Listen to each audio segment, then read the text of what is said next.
15-year-old Rania Chomhanji is one of 6 children in her family who will not be returning to school. When schools closed in March 2020 for more than 15 million students, Rania had just reached high school with a dream to be a medical doctor. I feel bad because I see my friends, my neighbors, them calling us, telling us that they are going back to school, asking us that when are you going back to school, and I don't know what to say.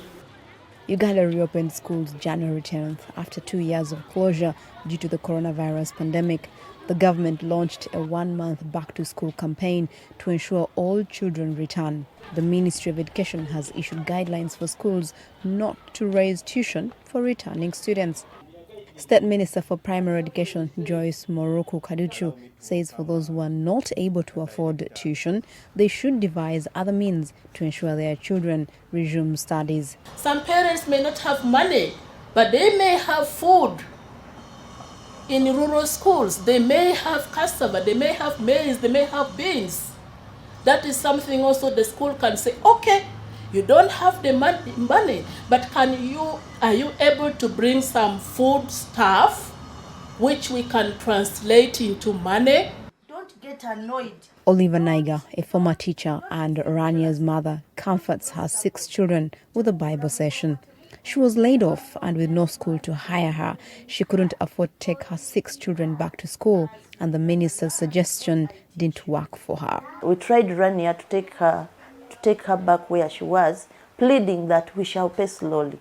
They were not ready to accept. And I see my girl is growing. It is not easy to look out, to stay with a girl who is growing at home for 2 years. UNICEF Uganda says that during the school closure, on average, Uganda's 15 million students collectively lost 2.9 billion hours of learning time per month. Many of those children began working during the closure, and Munir Salfadin, the UNICEF country representative, says their families will not easily give up that income.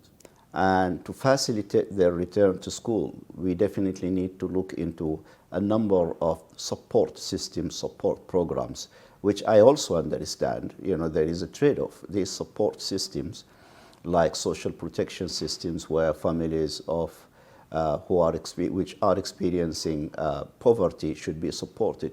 Unfortunately, Munir notes that these programs require a lot of public financing, which is a challenge for a country like Uganda. Halima Othmani for VOA News, Kampala, Uganda.